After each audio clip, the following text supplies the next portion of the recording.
नमस्कार दोस्तों सालों पहले ये प्रथा थी कि एक राजा दूसरे राजा को कोई पैगाम भेजता था तो साथ में कुछ पहेलियां भी भेजता था। एक राजा का दूत सर्दियों के मौसम में सम्राट अकबर के दरबार में पहुंचा और एक पिंजरे की कैद में एक नकली शेर लेकर आया और उसने कहा कि मुगल राज्य में कोई ऐसा बुद्धिमान है जो पिंजरे में से शेर को बिना छुए बाहर निकाल सके। मुगल बादशाह अकबर सोच में पड़ गए, आखिर शेर और पिंजरे को हाथ लगाए बिना कैसे शेर को बाहर निकाला जा सकता है। पहेली के साथ भेजे इस पैगाम में साफ लिखा था कि पिंजरे को शेर से बाहर निकालने के लिए एक व्यक्ति को एक बार ही मौका मिलेगा। अब अकबर के दरबार में सब परेशान हो गए। लोगों को लगा ये तो बहुत मुश्किल काम है, अगर शेर को पिंजरे से बाहर निकालना है, अगर शेर को पिंजरे से बाहर नहीं निकाला गया तो बादशाह अकबर की बहुत बदनामी होगी। और बादशाह सबकी तरफ आशा भरी नजरों से देखने लगे, इस पहेली को कौन सुलझा सकता है। तब उन्हें बीरबल की याद आई। बीरबल उस वक्त वहां मौजूद नहीं थे। उन्होंने तुरंत दरबार भेजकर बीरबल को दरबार में हाजिर होने का हुक्म दिया। बादशाह के आदेश का पालन करते हुए बीरबल तुरंत सरकारी काम छोड़कर दरबार में उपस्थित हुए। रात भर अकबर इसी सोच में डूबे रहे कि आखिर इस पहेली को कैसे सुलझाया जा सकता है। दूसरे दिन दरबार लगा। बीरबल की कुर्सी खाली देखकर अकबर बादशाह उदास हो गए। एक बार बादशाह ने फिर अपने दरबारी से पूछा कि किसी की समझ में आया इस शेर को कैसे निकाला जा सकता है, लेकिन दरबारियों की समझ में कुछ नहीं आया।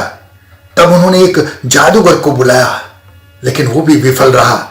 कोशिश करते करते शाम हो गई। शाम को बीरबल दरबार में पहुंच गए। अकबर को परेशान देखकर बीरबल ने पूछा, क्या बात है सम्राट, आप इतने परेशान क्यों हैं, आप इतने घबराए क्यों हैं। तब बादशाह ने तुरंत शेर से जुड़ी पहेली बीरबल को बता दी। अकबर ने बीरबल से पूछा, क्या तुम इस शेर को बाहर निकाल सकते हो। बीरबल ने कहा, हाँ मैं कोशिश कर सकता हूं। अकबर बहुत खुश हुए क्योंकि उन्हें एक उम्मीद जाग गई थी और उन्हें पता था कि पूरे साम्राज्य में बीरबल जैसा बुद्धिमान और चतुर कोई दूसरा नहीं है। शेर को पिंजरे से निकालने के लिए बीरबल ने कहा, महाराज 2 सुलगती हुई लोहे की छड़ें मुझे चाहिए। बादशाह अकबर ने तुरंत इसकी व्यवस्था कर दी। उनके लिए यह कौन सा मुश्किल काम था।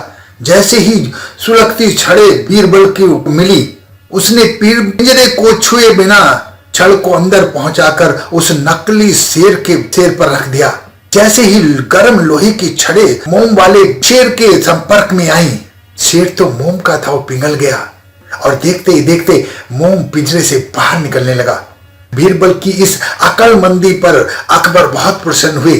उन्होंने बीरबल से पूछा, अरे आखिर तुम्हें कैसे पता चला कि पिंजरे के अंदर जो ये शेर है ये मोम का है। तब बीरबल ने कहा, मैंने आपकी बात सुनने के बाद गौर से इस शेर को देखा तो मुझे लगा ये मोम का शेर हो सकता है। मैंने उसे पिघलाकर बाहर निकाल दिया। इधर दरबार में बीरबल की जय जयकार होने लगी। एक अनसुलझी पहेली को बीरबल ने सुलझा दिया था। उधर जब राजदूत अपने राज्य में लौटा तो बीरबल के कारनामों के बारे में राजा को बताया और कहा जाता है उस दिन के बाद राजा ने ऐसी पहेली भेजना छोड़ दिया था। दोस्तों, मोम की कहानी से हमें यह सीख मिलती है कि अक्लमंदी से कुछ भी संभव है। हर जगह बल नहीं, बुद्धि का प्रयोग किया जाना चाहिए। दिमाग से हर समस्या का समाधान संभव है। इसलिए हर मुसीबत में, हर परिस्थिति में अपने दिमाग का उपयोग जरूर करें। धन्यवाद दोस्तों।